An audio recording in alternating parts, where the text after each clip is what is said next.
আসসালামু আলাইকুম। এটিএন বাংলার প্রতি ঘন্টার সংবাদে সবাইকে স্বাগত জানাচ্ছি তনুজা দাস। ভারত থেকে আসা পানির তোড়ে নজিরবিহীন বন্যায় ডুবেছে দেশের সীমান্তবর্তী ৮ জেলা। মানবিক বিপর্যয় দেখা দিয়েছে ফেনী এবং নোয়াখালীতে। অন্তত ৪০ লাখ মানুষ পানিবন্দী হয়েছেন। বিচ্ছিন্ন হয়ে গেছে বিদ্যুৎ এবং মোবাইল সংযোগ। কুমিল্লার ১৪ গ্রামে তলিয়ে গেছে ঢাকা চট্টগ্রাম মহাসড়ক।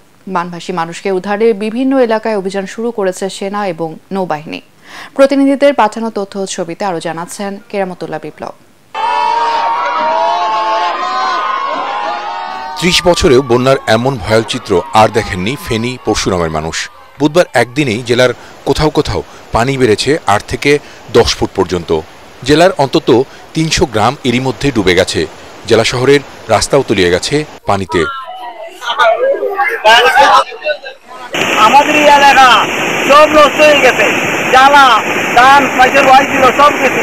ফুলগাজী, পরশুরাম এবং ছাগলনাইয়া উপজেলার ৯৫%রও বেশি এলাকা এখন পানির নিচে। অন্তত ১০ লাখ মানুষ ক্ষতিগ্রস্ত হয়েছেন এই জেলায়। পানিবন্দী তারা অনেকের ঘরবাড়িও ভেসে গেছে। সেনা, নৌবাহিনী এবং কোস্টগার্ডের ২৪টি বোট বুধবার বিকেল থেকে তাদের উদ্ধারে অভিযান চালাচ্ছে। তবে প্রবল স্রোত আর পানির তোড়ে উদ্ধার কার্যক্রম ব্যাহত হচ্ছে।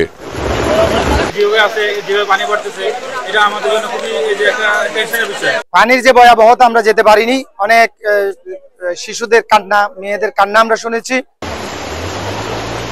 ভারতের ত্রিপুরা সংলগ্ন ব্রাহ্মণবাড়িয়া জেলার বন্যা পরিস্থিতিও মারাত্মক রূপ নিয়েছে।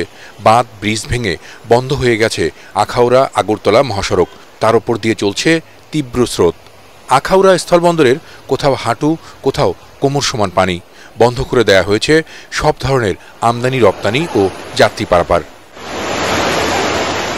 ওদিকে ত্রিপুরার রাজধানী আগরতলার উঁচু বিমানবন্দরও ডুবে গেছে বন্যায়। গেল ৩ দিন রেকর্ড বৃষ্টি হয়েছে সেখানে। বন্যার এমন নাজুক পরিস্থিতি ৩ দশকেও সেখানে হয়নি বলে জানিয়েছেন মুখ্যমন্ত্রী মানিক সরকার। ত্রাণ ও উদ্ধার তৎপরতায় কেন্দ্রীয় সরকারের জরুরি সহায়তা চেয়েছেন তিনি। তো এইরকম বৃষ্টি তো কখনো ত্রিপুরাতে আমার জানা মতে হয়নি। তো আমরা চারিদিকে কাজ করছে সব জায়গায়। আমি আজকে সকালে আমি আমাদের মাননীয় হোম মিনিস্টারের সাথে কথা বলেছি, কিছু যদি এনডিআরএফের কিছু লোকজন পাঠানো যায়। ৩১ বছর পর ত্রিপুরার ডম্বুর জলাধারের গেট খুলে দেয় সীমান্তবর্তী সিলেট, মৌলভীবাজার, ব্রাহ্মণবাড়িয়া, ফেনী, নোয়াখালী, কুমিল্লা, খাগড়াছড়ি ও চট্টগ্রামে হঠাৎ এই বন্যা পরিস্থিতি তৈরি হয়েছে বলে মনে করছেন বিশেষজ্ঞরা। কেরামতুল্লাহ বিপ্লব, এটিএন বাংলা। দর্শক, নোয়াখালী থেকে সেখানকার সবশেষ পরিস্থিতি জানাচ্ছেন সংবাদদাতা ফাইজুল ইসলাম জাহান। আমার পিছনে যে সড়কটি দেখতে পাচ্ছেন, এটা হচ্ছে নোয়াখালী জেলা প্রশাসক কার্যালয়ে যাতায়াতের সড়ক। এই সড়কটিতে পানি থই থই করছে। এতে বোঝা যাচ্ছে যে আপনি পুরো নোয়াখালীর কি অবস্থা। বিশেষ করে নোয়াখালীর যে পার্শ্ববর্তী জেলা ফেনী, মুহুরী নদীর পানি নোয়াখালীর বিভিন্ন উপজেলা প্লাবিত হচ্ছে। এখানে বন্যার যে পরিস্থিতি অবনতির দিকে যাচ্ছে। এখানে আমি যে বিষয়টি আপনাকে জানাচ্ছি যে নোয়াখালীর যে 7টি উপজেলায় মানুষ পানিবন্দী হয়ে আছে। মানুষজনের ঘর বাড়িতে পানি ঢুকে গেছে, তারা রান্নাবান্না করতে পারছে না। তো এখানে আমি সকালে জেলা প্রশাসনের সাথে কথা বলেছি।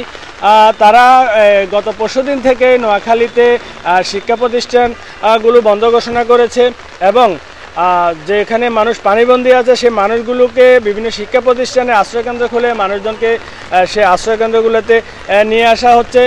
পাশাপাশি আজ সকালে এখানে নোয়াখালী জেলা দুর্যোগ ব্যবস্থাপনা কমিটির এক জরুরি সভা আহ্বান করা হয়েছে। সেই সভা থেকে সিদ্ধান্ত নেওয়া হবে নোয়াখালীর যে মানুষগুলো যে দুর্ভোগ এবং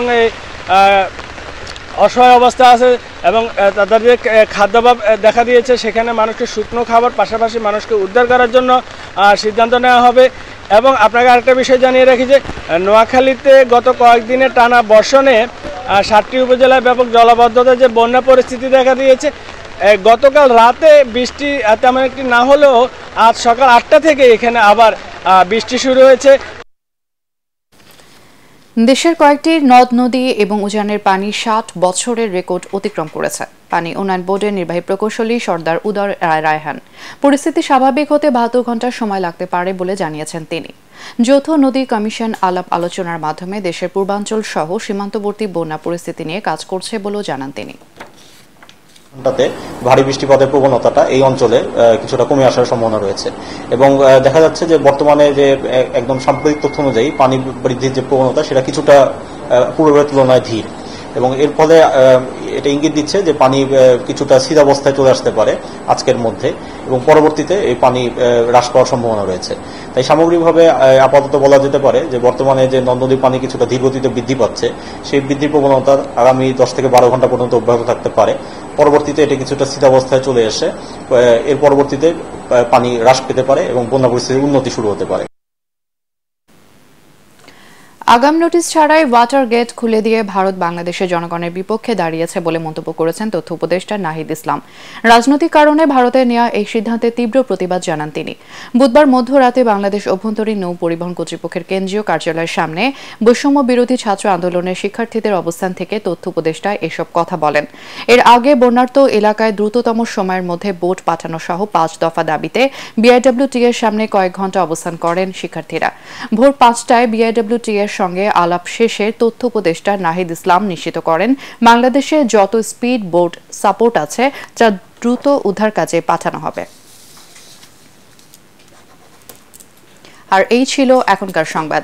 আমাদের ATN বাংলার সংবাদ ইউটিউবে দেখতে ব্রাউজ করুন youtube/ATN বাংলা নিউজ।